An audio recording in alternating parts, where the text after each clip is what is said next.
নমস্কার বন্ধুরা, আজ আমি আপনাদের দেখাবো ছানা দিয়ে সুস্বাদু রাজমা তৈরির পদ্ধতি। প্রথমে কুকারে জল দিয়ে রাজমা ঢেলে 10 মিনিট সিদ্ধ করে নিতে হবে।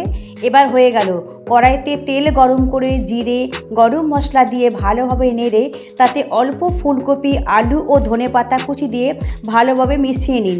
এবার টমেটো বাটা, জিরে, হলুদ ও কাশ্মীরি লঙ্কা গুঁড়ো দিয়ে একটু কষিয়ে নিন। পরিমাণ মতো লবণ ঢেলে এবার অল্প ছানা মিশিয়ে দিন আর সাথে রাজমা ঢেলে ভালোভাবে 5 মিনিট কষিয়ে নিন। এবার সামান্য জল ঢেলে ও 2 চামচ চিনি ছড়িয়ে একটু ফুটিয়ে নেওয়ার জন্য 10 মিনিট চাপা দিয়ে রাখতে হবে। এইবার হয়ে গেলেই আমাদের স্পেশাল সুস্বাদু রান্না ছানা দিয়ে রাজমা গরম গরম পরিবেশন করার জন্য তৈরি। আপনাদের যদি ভালো লাগে তবে অবশ্যই বাড়িতে বানিয়ে নেবেন আর কেমন লাগলো জানাতে ভুলবেন না।